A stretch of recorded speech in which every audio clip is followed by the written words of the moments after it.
Welcome back to some new r/malicious compliance stories, where people comply to the letter, but not the spirit of a request. I hope you had a great day. The first story is called Not Hot Enough. We had a regular guest who came into the restaurant I used to work at every day. Every day he complained that his dish was not spicy enough, and every day we remade it the same way and gave it to him. I had enough and invested in some ghost pepper sauce. The next day, the dude comes in, remake his order. It is not hot enough. So I remake his order myself and used the entire bottle of ghost pepper sauce in it. We pointed and giggled as we watched him turn 40 shades of red while he ate. He was clearly suffering and finally admitted defeat and did not finish his meal. Be careful what you ask for. The next story is called Extra Extra. I work at an expensive coffee shop, and yesterday was a day I will forever be grateful to my manager for. A customer came through the drive-thru, ordering a blended beverage. Said beverage was modified, to the point of being not even remotely what the original drink was. It was ordered at the drive-thru, with a child screaming into the headphones the whole time. The customer did nothing to calm it down, just spoke louder. So when the customer drives up, the drink with multiple modifications was missing one. It was a topping that was easily added on top, but the customer wanted the whole drink remade. I asked why, as we had a line and I had more drinks to get to. The answer was that it didn't have enough caramel drizzle. Now, the drink doesn't come with caramel drizzle. It was ordered with extra caramel. And I did put a ton on the top, as well as put caramel around the cup, which is already extra. I was told they wanted extra extra, so I coated the inside of the new cup. The caramel was so thick that you couldn't see the drink. I also added a 1/4 inch to the bottom, just in case. And I added extra of the other topping requested and gave it to them. Half a container of it on the side, per my manager's instructions. Now this was my third to final drink I made, cause it was my day off and I came in to help, and the time I agreed to stay was past. And also the second time I agreed to stay was past. I was doing one last task of wiping down the cafe and clocking out. In comes the customer. The customer is so angry. Said they didn't deserve to have an employee get mad and fill their cup with half syrup. The manager asked them, well, what do you want? You got extra caramel. It wasn't enough, and you get extra extra, and it was too much. You're gonna have to explain what you want. Love, my manager. The third story is called 9 to 5 is all that matters. I worked for a large brokerage firm in their mutual funds division. My duties included working on special projects for the controller, coordinating with the users on any issues that needed to be addressed, and working on automating all processes. I loved my job, and I was really good at it. As I had these various tasks, I had 2 computers, so that I could run the programs that I was modifying, while still working on other tasks. I loved the work, since I basically did what I wanted to do with minimal, if any, supervision. Due to this, I regularly came in early, sometimes as early as 7 AM, and stayed as late as 7 PM. I easily did 2 to 3 times the work of anyone else.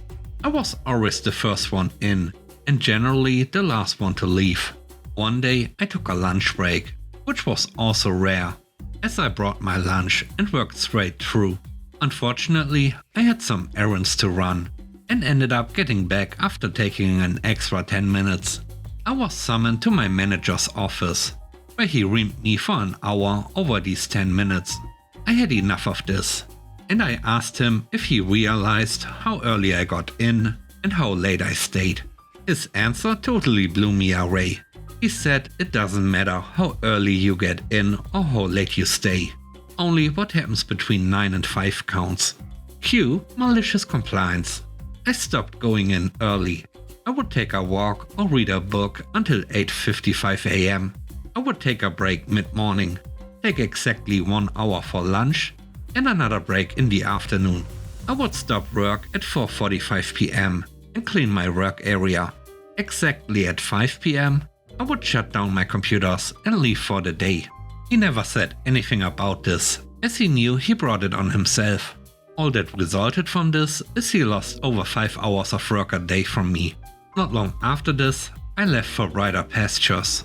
I found out that they had to hire 3 people to do my work. The last story is called A Deal is a Deal. I have a hobby that I turned into a small business. It is not a lot of money, but it's kind of nice, and it's a thing that I enjoy doing. Over the last 5 years or so, I have developed a reputation as a man of my word, and someone who provides a great product at a fair price. I live in an area that has a lot of vacation homes around a lake. These homes are owned by people who have $500k or more to spend on having a place on the lake to go on weekends during the summer. Mary and Steve were 2 of these people. Mary and Steve own a couple of businesses. They are known for treating people fairly. Even people that they have fired will tend to acknowledge that they had it coming. Mary stopped by my shop back in September. She wanted to hire me to do some work for them, for Steve's Christmas gift. I could do what she wanted me to do. I gave her a price tag of 5.5k. She agreed instantly. We shook hands and I went to work. I got it finished up on December 20th, just in time. I had to take a few days off from my regular job to make it happen.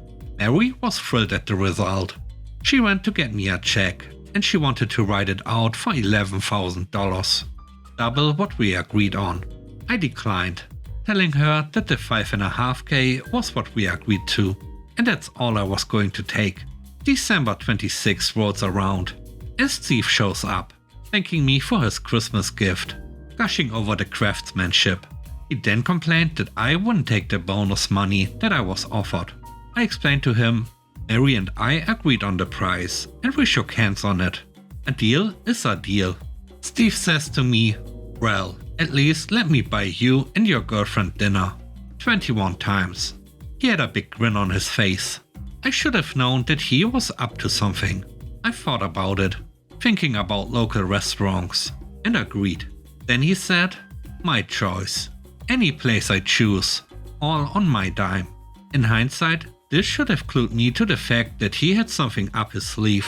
I smiled, laughed, and said okay. The entire month of January went by, and I didn't hear anything from Steve and Mary, which is fine, as we are not exactly in the same social circles. At the end of January, all of a sudden, my girlfriend just got super happy, like giddy. I knew she had a secret she was keeping from me, but I wasn't sure what. She told me to pack my bags for a Valentine's Day trip. We would be gone for 10 days, and to bring my passport. We would leave on the 10th of February. We got to the airport, and who would you guess was there? Steve and Mary. I was shocked.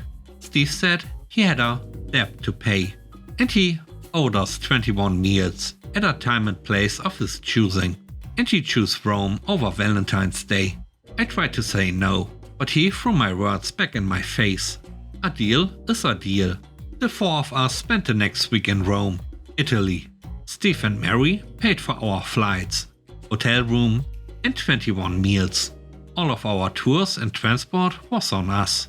We got back home on the 22nd of February. A great time. Thanks for watching the video. I hope you enjoyed it. If you did, please don't forget to leave a like, comment and subscribe. And if you have time, watch another one of my videos. And now, I hope you have a great day. See you soon. Bye bye.